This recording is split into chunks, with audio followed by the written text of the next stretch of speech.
wrestling fans? Welcome to another edition of the TNA Review with Ceasr Scorpio. I'm your host. Let's get started here with the review of this week's TNA Impact. Now, this was pretty good. It's following the heels of TNA Genesis, and let's get started here with the action. First things first, the champion, Bobby Roode, comes rolling out, stating that he wants to talk to the guy he beat and calling him out. Jeff Hardy. Jeff Hardy, the fans want to see him. He wants to see him. Bring the boy out. Guy does not come out. The guy that does come out actually is the Stinger. Stinger comes out to drop the law down on Bobby Roode, stating, "Me, boss. You, employee." Bobby Roode says, No. Me, champion. And so on. So they go back and forth there with that until Sting finally wins it and says, "In fact, you will defend that championship against the Enigma, Jeff Hardy, in the main event." So, pretty much settles it, right?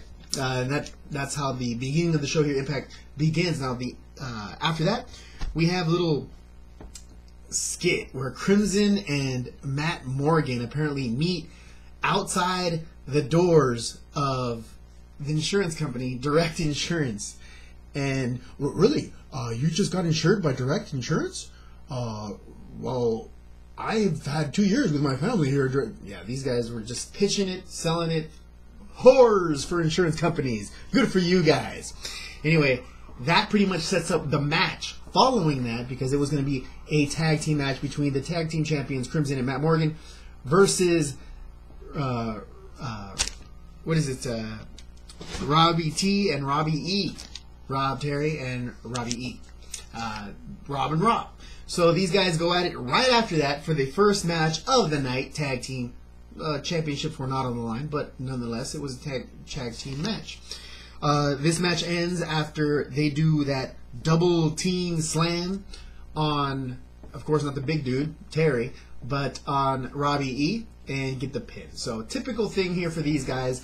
Who's going to end up defeating these guys? A lot yet to be seen. We look forward here to know what happens next week. After that, we had Bischoff and Gunner review. This was something that stems here from a few weeks back. Gunner and Jarrett Bischoff. These guys are going back and forth here. Bischoff actually got the small end of the stick here after he got DDT'd, pile driven into the outside of the ring with the mat taken off, as he's been doing here to a lot of his victims. This actually comes to the point where last week Sting ends up giving the boots to Garrett and advising him that you are no longer a referee, you are actually a wrestler. Welcome to the roster. This is something that is ongoing after that, because Bischoff, Eric Bischoff, that is, comes to the ring and states that he has no business in being a wrestler. This is not something that he will excel in. He earned it. He's made millions of dollars doing what he does because he's good at it. Compared himself to other greats. But Garrett is none of those, and he does not belong. Garrett then soon comes out, gives his father's 2 cents, his own set of 2 cents, and states, no matter what happens, Gunner took care of me, I came back. If he does it again, I'll come back again. That's what I do, I come back. And Bischoff puts his hands on him. Garrett says, "Do not put your hands on me again." And Bischoff looks really scared. So, see where this goes here. Don't expect him to be joining Immortal. But then again, this is wrestling. Who knows, right? After that, we had the next match. This was actually a knockout match between Winter with Angelina Jolie. Angelina Love. Yeah, Angelina Jolie, that'd be nice, right? And versus ODB and EY, Eric Young. Now, again, it's not a tag team match. This was strictly Winter versus ODB. And ODB went to town. ODB just dominated this match from beginning to end. No chance did Winter have of winning this match. This was interesting because Angelina Love does come out trying to interfere, but Eric Young gives her the old helicopter, spins her, gets dizzy, falls out of the ring. Eric Young falls out himself, and there you have it. This is soon ended by ODB, and she's on a little roll here. So I like the little push they're giving ODB. It's well deserved. ODB is one of the nicer wrestlers here on the TNA roster. Like to see her, especially with Eric Young. What a great tag team they are, and what a great little couple they are. Again, according to the show, they're on not a little item right now, but I'd like to see this. Mixed matches going on. A little backup here for him. A good backup for her. It just works out beautifully. I hope it keeps going there. After that, we had AJ Styles come out and call out Kazarian for what happened here at Genesis last weekend. Again, if you did not see it, did not catch the review, Kazarian turned his back on AJ Styles during a tag team match when they were battling for the right to get into the championship against, of course, the tag team champions, which ended up going to Samoa Joe.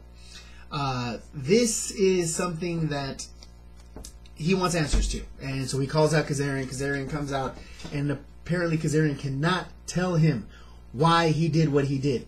He can't tell him. But who can? Here he comes. Christopher Danials comes out and says, you know why he can't do it? Because he can't tell you what I can. He's carrying you. He's tired of carrying you. He saw something better with me standing there, and he says, I'm going to jump off AJ Styles and go straight to Chris Daniels. And that's what I'm going to end up doing.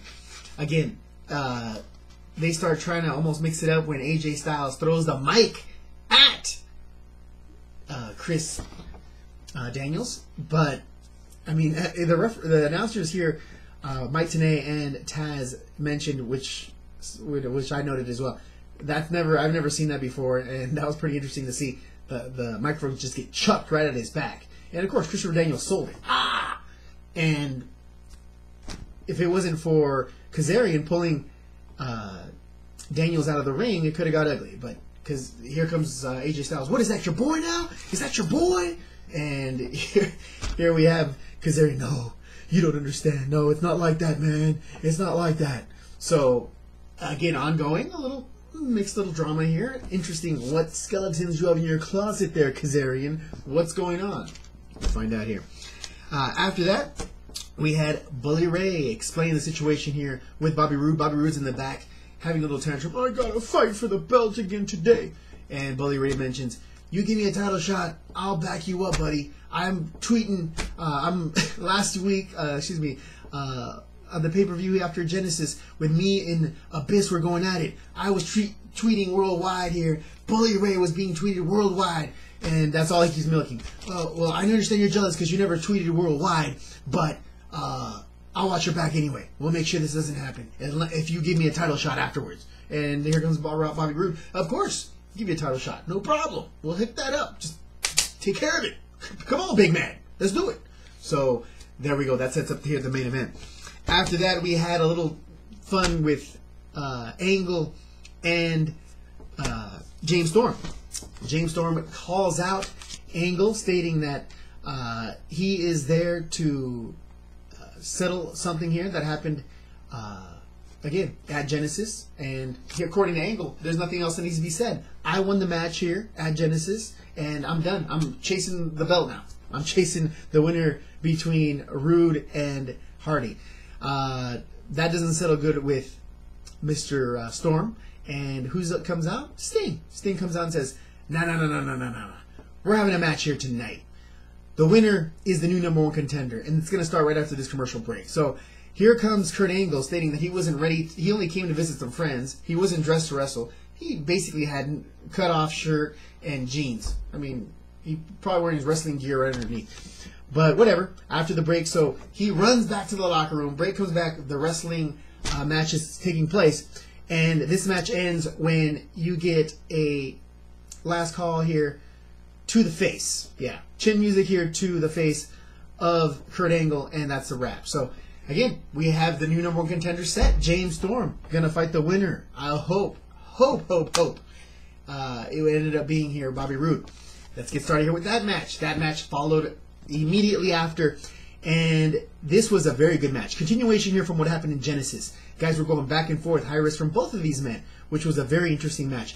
Bully Ray did end up playing a part here in this match when he interfered, knocked out the referee. There was no referee at that point, and there we went. Match over. So this match ends up going still to Bobby Roode. He is still the TNA Heavyweight Champion. And it looks like he will be defending against James Storm. How sweet is that going to be? Now, That's supposed to be here next week, along with the other matches we have scheduled here for next week as well. So, interesting card here from TNA. Again, more interesting matches here scheduled for next week. Stay tuned for that. Follow, again, the show here on Spike TV Thursday nights. And if you don't get a chance to check it out, follow my show here, the review of the TNA Impact special by Ceasr Scorpio. Thanks for watching. Hope you enjoyed it. Don't forget to subscribe if you haven't subscribed already. For myself, Ceasr Scorpio, thanks for watching. See you guys next week.